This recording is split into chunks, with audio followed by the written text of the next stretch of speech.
Hello! Hello, hello, hello! Magandang araw at magandang buhay at panibagong vlog na naman si Bonsai Tanglong po.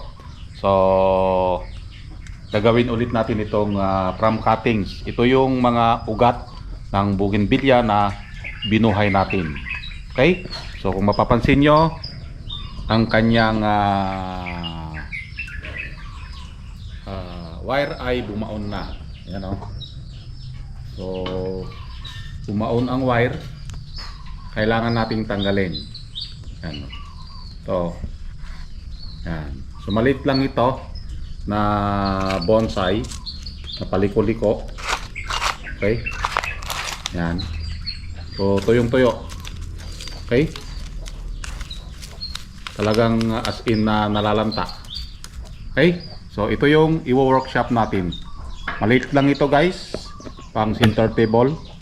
At maganda ito kapag ito ay nabuo. Okay? So let's start. So tanggalin natin dito yung mga sanga na hindi na kailangan. Yung tinanggal natin na yun yung nagpalaki sa trunk. Kaya bumaon yung wire. Agoy, agoy, agoy, agoy. Nabaonan na naman. Buti pa siya. Yung kakilala ko wala pa. So dahan-dahan lang tayo dito na magtanggal ng bumaon na wire. Okay? Dahil kapag ito ay namali, maaari tayong mabalian. Okay? Dahil sa lamat na iniwan ng wire. Yan, dahan-dahan. Kasi baon na baon talaga yung wire. Meaning, yung ating sanga ay lumaki. Yan. So, dahan-dahan bigla. Agoy, agoy, agoy, agoy. Dahan-dahan bigla. So, yan. Natanggal na. Okay? So, make sure na ang ating bougainvillea ay hindi ito nadiligan. So, nakita nyo naman yung kanyang dahon ay nalalanta na. Mas makunat ang bougainvillea kapag ito ay hindi nadiligan ng 3 araw. Ibig sabihin, tigang. Agoy, parang siya. Parang siya na naman. Namumuro na.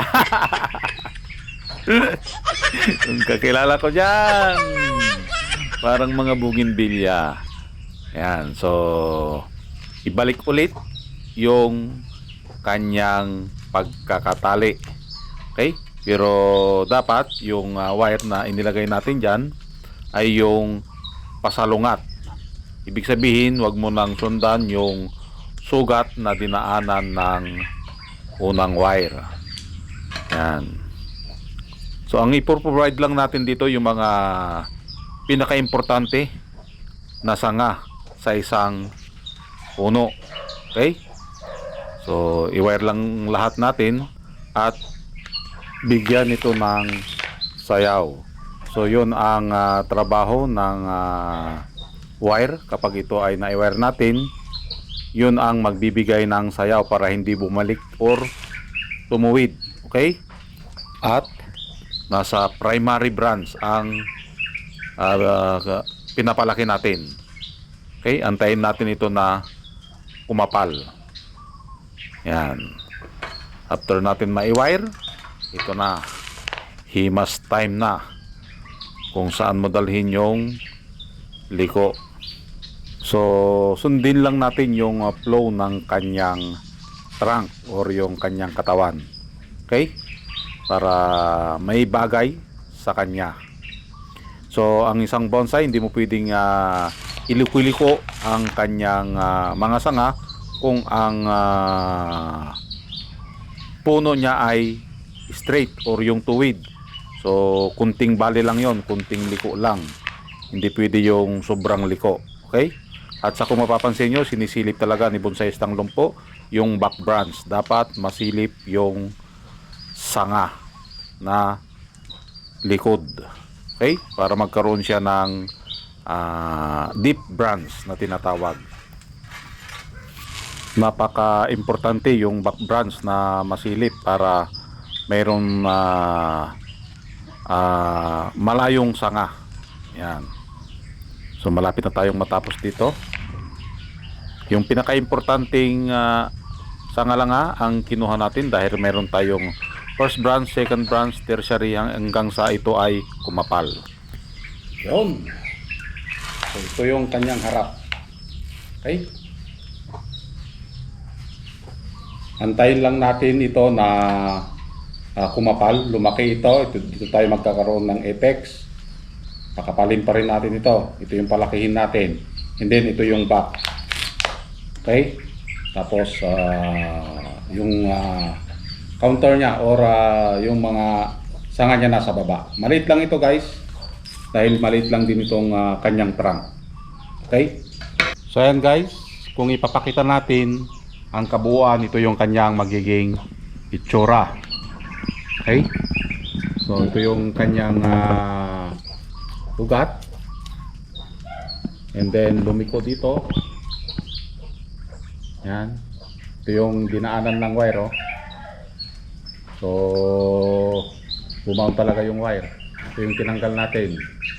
And then dito tayo gagawa ng apex. Ito yung palalakihin natin. Then yung pababa, pakapalin natin dito yung sanga na ito, and then ito yung back branch. Yan. Okay? So ang kanyang itsura, yan. So maganda ito pag natapos. Pakapalin lang natin yung mga sanga. So nasa primary pa lang siya. Okay? So antayin natin ito, ang kanyang update hanggang ito ay mabuo. Okay?